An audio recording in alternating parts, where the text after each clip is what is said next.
तर बघा, आज माझ्या मुलींना खूप भूक लागलेली होती आणि 5 वाजले होते. 5 वाजता आता स्वयंपाकाला वेळ होता म्हणून मी काय केलं, मग माझ्याकडे कोहळं होतं, तर मी कोहळ्याचे छान प्रकारे घारगे त्यांना बनवून दिले आणि त्याने छान प्रकारे गरम-गरम ते खाल्ले. आता पावसाळ्याचे दिवस सुरू आहे म्हणून असे गरम-गरम जर पदार्थ खाल्ले म्हणजे केले तर खूप छान वाटतात आणि गरम-गरमच छान लागतात.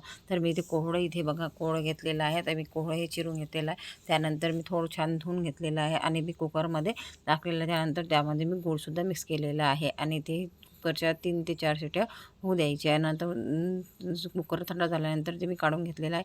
आता हे म्हणजे मी काय थोडं थंड करून घ्यायचं आहे आणि मॅश करून घ्यायचं आहे. छान प्रकारे त्याची पेस्ट करून घ्यायची आहे. आणि इथे बघा ही पेस्ट झाल्यानंतर आता मी इथे 2 वाट्या कणिक घेतलेले आहे.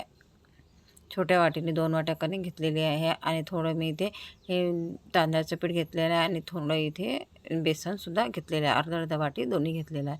त्यानंतर त्यामध्ये थोडं तूप घातलेलं आहे आणि इथे जे मी मॅश केलेली जी पेस्ट आहे ती मिक्स करून घेतलेली आहे.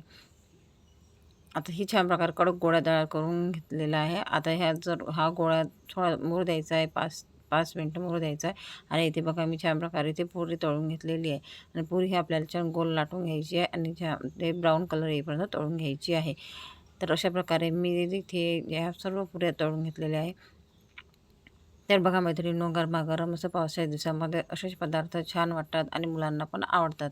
तर तुम्ही पण तुमच्या मुलांसाठी हा पदार्थ नक्की करून बघाल आणि माझं हे व्हिडिओ आपल्याला कसा वाटला कॉमेंट करून नक्की सांगा. धन्यवाद.